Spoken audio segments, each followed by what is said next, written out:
Aldila Jelita akhirnya datang di sidang perdana perceraiannya dengan Indra Bekti pada Senin 13 Maret 2023. Didampingi kuasa hukumnya, Aldila Jelita mendatangi pengadilan agama saat sidang perdananya itu.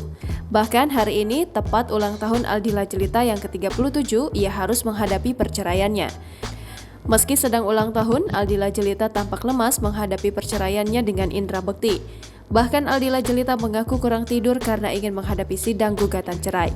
Apalagi tepat di hari ulang tahun perdananya, ia harus menghadapi perceraian. Apalagi bagi Aldila Jelita, ini pertama kalinya ia dan Indra Bekti menghadapi kasus seperti ini. Dengan nomor perkara kurang tidur juga. 700 Ya iyalah, masa 50 dinikmati ya nggak juga 8 gitu. PDTG. Kemarin Silakan juga masuk habis ke ketemu ruang sama sidang 3. Mas Indra gitu, terus semuanya ya udah bisa jalani, nggak bisa sama anak-anak juga, anak-anak sama suami. Meski sedang ulang tahun, namun ternyata Aldila Jelita belum mendapat kado spesial dari Indra Bekti. Sementara itu, Milano Lubis sebagai kuasa hukum Aldila Jelita mengaku tak ada persiapan apa-apa dalam menghadapi perceraian kliennya itu.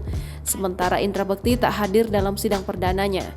Aldila Jelita mengaku bahwa hal itu sudah menjadi kesepakatan antara dirinya dan Indra Bekti, sehingga Indra Bekti tak hadir dalam sidang perdana perceraiannya.